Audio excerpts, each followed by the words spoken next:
गंदम और चीनी की किल्लत और कीमतों पर काबू पाने के लिए हुकूमत ने दरामदात का देर से और तेजी से सिलसिला तो शुरू किया, लेकिन इन दोनों अशिया की एकदम इतनी बड़ी मिकदार में दरामदात से कराची पोर्ट पर रश की सूरत हाल पैदा हो गई है। पोर्ट इंतजामिया गंदम और चीनी के कार्गोस को तरजीही बुनियादों पर पोर्ट में जगह दे रही है, जिससे पोर्ट पर दीगर सेक्टर्स की दरामदात और बरामदात मुतासिर हो रही हैं।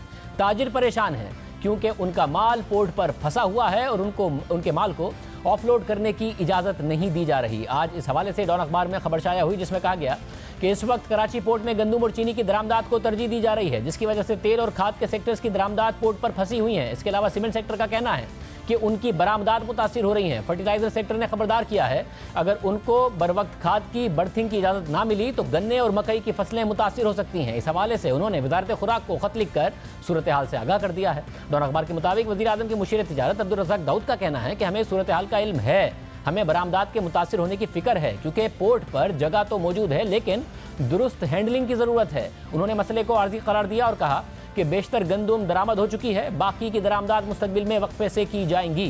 कराची पोर्ट पर इस वक्त गंदम और चीनी की दरामदात को हुकूमती ऑर्डर पर तरजीह दी जा रही है। खबर के मुताबिक वजारत तिजारत के ज़राए ने बताया कि चीनी और गंदम की दरामदात तरजीही बुनियादों पर बरकरार रहेगी, क्योंकि उनकी दरामदात से मार्केट में आटे और चीनी की कीमतों में कमी आई है।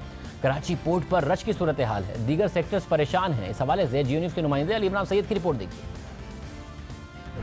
मनसूबाबंदी हो तो ऐसी बंदरगाह पर चीनी और गंदम के जहाज़ों को तरजीह की पॉलिसी तिजारत की नकलो हमल हिला के रख दे। गंदम के जहाज़ों को तरजीहन बंदरगाह पर लगाने से फर्टिलाइजर जहाज़ों की आमद में ताखीर हो, यानी जिस गंदम के लिए तरजीह दी जा रही है उसी गंदम की अगली फसल के इब्तदाई दौर में खाद इंपोर्ट सुस्ट्रॉ की जाए।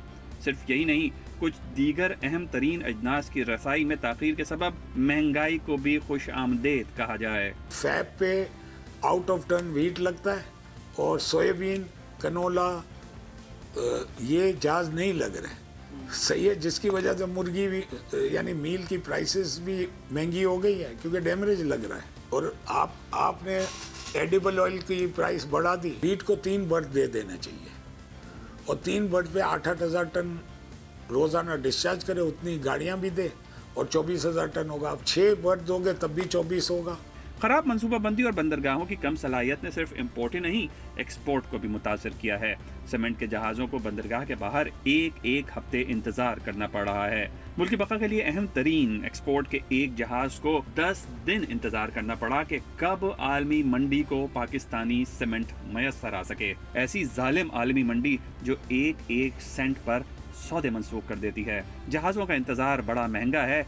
एक दिन इंतजार पर इजाफी औसत $15,000 जहाज मालिक को देने होते हैं।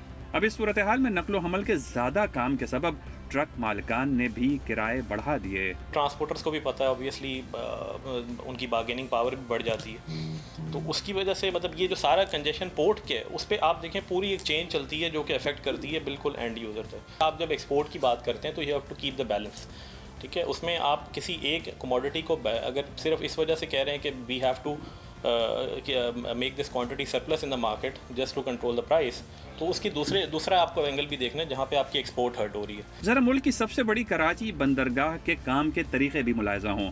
पुराने और सुस्त रॉ तरीकों के सबब वो माल जो जहाज से दुनिया में 2 दिन में खाली होता है वो 4 दिन में खाली हो रहा है। माहिरीन के मुताबिक हुकूमत ने गंदम के जहाज को पहले लगाने की पॉलिसी तो बना ली, लेकिन अजनास की खराब मनसूबा बंदी करने वालों को सजा न दी। पर अवाम को सजा जरूर मिलनी है, वो ऐसे कि जहाज़ों के इंतजार पर हज़ारों डॉलर्स के जुर्माने हों या ट्रक किरायों में इजाफे का असर।